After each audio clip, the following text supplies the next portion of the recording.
This is about Strength of the Few and the ending. This is going to have spoilers, so please save it. Come back to this later. You don't want anything spoiled yet, and you will want to discuss all of it once you're done reading. So save it, come back later.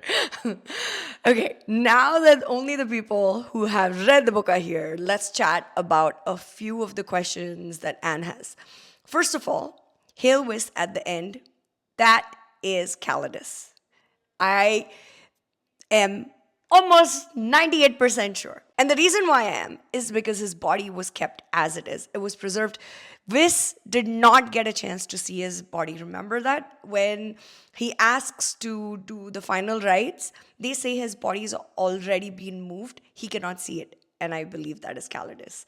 So that made me very happy because I was so sad after book one. And as for Aquia is concerned, we have lost her. She was gone. It was not her. Diego is the wolf has survived. I know that was crazy that he survived, but I think Vis taking him back to his home and having the physician who is in house actually work on him and help Diego. So Diego should be fine. We should be able to see him again in book 3.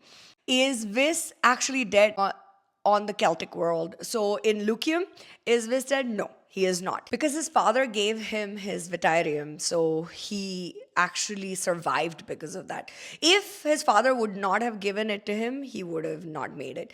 But all of his father's will, or the will that his father was getting, was through that Vitarium. That was what was keeping him alive. So as soon as he gave that to Vis, he actually passed away. So that was kind of sad. I sobbed through that scene. And they talk about finding him afterwards in another place and actually doing his last rites. So yeah, we know for a fact that he is gone. Vis also tries putting the Vitarium back on him. It still doesn't work. The question I have is, why doesn't it work again? If you have taken it out and tried to put it back again, why didn't it work? That was a question I had.